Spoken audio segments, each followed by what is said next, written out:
ಈ ಕಾರ್ಯಕ್ರಮದ ಪ್ರಾಯೋಜಕರು NSHR ಸೊಲ್ಯೂಷನ್ಸ್.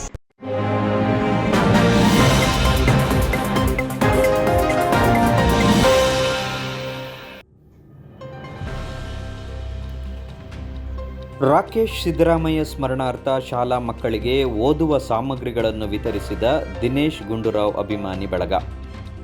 ತ್ಯಾಗರಾಜ ರಸ್ತೆಯಲ್ಲಿರುವ ಅಕ್ಕನಬಳಗ ಶಾಲೆಯಲ್ಲಿ ಕಾಂಗ್ರೆಸ್ ಯುವ ಮುಖಂಡರಾದ ದಿವಂಗತ ರಾಕೇಶ್ ಸಿದ್ದರಾಮಯ್ಯ ಸ್ಮರಣಾರ್ಥ ದಿನೇಶ್ ಗುಂಡೂರಾವ್ ಅಭಿಮಾನಿ ಬಳಗದ ವತಿಯಿಂದ ಶಾಲಾ ಮಕ್ಕಳಿಗೆ ಓದುವ ಸಾಮಗ್ರಿಗಳನ್ನು ವಿತರಿಸುವ ಮೂಲಕ ರಾಕೇಶ್ ಸಿದ್ದರಾಮಯ್ಯ ಅವರನ್ನು ಸ್ಮರಿಸಿದರು.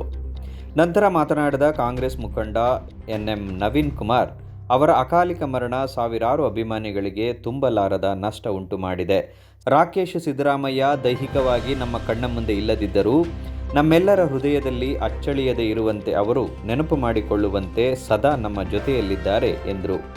ಈ ಸಂದರ್ಭದಲ್ಲಿ ಹಿರಿಯ ಸಮಾಜ ಸೇವಕರಾದ K. Raghuram, Vajpayee, NM Naveen Kumar, KPCC ಸದಸ್ಯರಾದ ನಜರ್ಬಾದ್ ನಟರಾಜ್, ಗುಂಡೂರಾವ್ ಅಭಿಮಾನಿ ಬಳಗದ ಅಧ್ಯಕ್ಷ ವಿನಯ್ ಕಣಗಾಲ್, ಮಾಜಿ ಮುಡಾ ಸದಸ್ಯರಾದ ಲತಾ ಮೋಹನ್, ರವಿತೇಜ, ರಾಜೇಶ್ ಪಳನಿ, ಪವನ್ ಸಿದ್ರಾಮು, ಶಾಲೆಯ ಮುಖ್ಯ ಶಿಕ್ಷಕರಾದ ಸುಗುಣಾವತಿ, ಮಿರ್ಲೆ ಪನೀಶ್, ರಾಕೇಶ್, ಭರತ್, DK ನಾಗಭೂಷಣ್, ಚಕ್ರಪಾಣಿ ಹಾಗೂ ಇನ್ನಿತರರು ಹಾಜರಿದ್ದರು.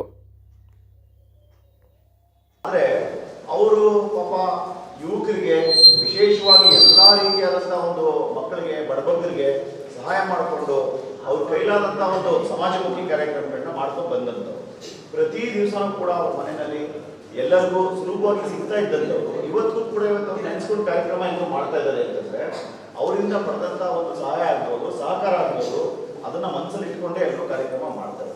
4 ಜನ ಯಾರು ಕಷ್ಟದಲ್ಲಿದ್ದಾರೆ ಅಂತ ಅವ್ರಿಗೆ ನಾವು ಸಹಾಯವಾಗಿ ನಿಂತ್ಕೊಂಡಾಗ ನಾವು ಇಲ್ಲದೇ ಇರಲಿ ಜನ ಅದನ್ನು ಸ್ಮರಿಸ್ತಾರೆ ಅನ್ನೋದಕ್ಕೆ ಈ ಕಾರ್ಯಕ್ರಮನೇ ಉದಾಹರಣೆ. ಹಾಗಾಗಿ ನಾವು ಪ್ರತಿಯೊಬ್ಬರು ಬದುಕ್ತಾರೆ, ಪ್ರತಿಯೊಬ್ಬರು ಊಟ ತಿಂಡಿ ಮಾಡ್ತಾರೆ, ಪ್ರತಿಯೊಬ್ಬರು ಮದುವೆ ಮಾಡ್ಕೊತಾರೆ, ಮಕ್ಕಳು ಹುಟ್ಟಿಸ್ತಾರೆ, ಕೊನೆಗೆ ಒಂದು ದಿವಸ ಪ್ರಪಂಚ ಬಿಟ್ಟು ಹೋಗ್ತಾರೆ. ಆದರೆ ಇರೋವರೆಗೂ ನಾವು 4 ಜನಕ್ಕೆ ಸಹಾಯ ಮಾಡಿದ್ವಾ, 4 ಜನಕ್ಕೆ ನಾವು ಒಂದು ನೆರಳಾದ್ವಾ, ನಮ್ಮ ಕೈಲಾದಂಥ ಒಂದು ಸೇವೆ ಸಮಾಜಕ್ಕೆ ಮಾಡಿದ್ವಾ ಅನ್ನೋದು ನಾವು ಹೋದ್ಮೇಲೆ ಜನ ನಮ್ಮ ಬಗ್ಗೆ ಯಾವ ಥರ ನೆನೆಸ್ಕೊಂಡು ನಡ್ಕೊತಾರೆ ಅನ್ನೋದನ್ನ ತೀರ್ಮಾನ ಮಾಡುತ್ತೆ ಅಂತ ಹೇಳಿ ಬಯಸ್ತೀನಿ. ಹಾಗಾಗಿ ನಾವು ಇಲ್ಲದೇ ಇರಲಿ ನಮ್ಮ ಕೈಲಾದಂಥ ಒಂದು 4 ಜನಕ್ಕೆ ಒಳ್ಳೆ ಕೆಲಸ ಮಾಡಬೇಕು. ಅದೇ ನಾವು ರಾಕೇಶ್ ಅವರಿಂದ ಪಡೆದಿರ್ತಕ್ಕಂಥ ಸಂದೇಶ. ಇವತ್ತು ಅವ್ರ ತಂದೆ ಮುಖ್ಯಮಂತ್ರಿಗಳಿದ್ರೂ ಕೂಡ ಎಲ್ಲರೂ ಕೂಡ ಇವತ್ತು ರಾಕೇಶ್ ಅವ್ರನ್ನ ಭಾಳ ಮಿಸ್ ಮಾಡ್ಕೊತಾರೆ. ರಾಕೇಶ್ ಅವ್ರ ಪಾಪ ಯಾರು ಕೇಳಿದ್ರು ಅವ್ರಿಗೆ ಮಾತು ಆ ಒಂದು ಬಳಗದಲ್ಲಿ ಬಂದೇ ಬರುತ್ತೆ. ಹಾಗಾಗಿ ನೀವು ಅಷ್ಟೇ ನಾಳೆ ನೀವು ಚೆನ್ನಾಗಿ ಓದಬೇಕು, ಒಂದು ಉನ್ನತ ಸ್ಥಾನಕ್ಕೆ ಪ್ರತಿಯೊಬ್ಬರು ಕೂಡ ಬರಬೇಕು, ನಿಮ್ಮ ತಂದೆ ತಾಯಿಗಳನ್ನು ಚೆನ್ನಾಗಿ ನೋಡ್ಕೋಬೇಕು, ಅವ್ರಿಗೂ ಗೌರವ ತಂದುಕೊಡೋದ್ರ ಜೊತೆಗೆ ನಿಮ್ಮ ಅಕ್ಕಪಕ್ಕದಲ್ಲಿ ನಿಮ್ಮ ಕೈ ಯಾರಾಗುತ್ತೆ 4 ಜನಕ್ಕೆ ಸಹಾಯ ಮಾಡತಕ್ಕಂಥ ಒಂದು ಮನೋಭಾವ ನಾವು ಬೆಳೆಸ್ಕೊಳ್ಳೋಣ ಅಂತಕ್ಕಂಥ ಒಂದು ಮಾತು ಇದ್ದ ನಾನು ಕೂಡ ಈ ಕಾರ್ಯಕ್ರಮಕ್ಕೆ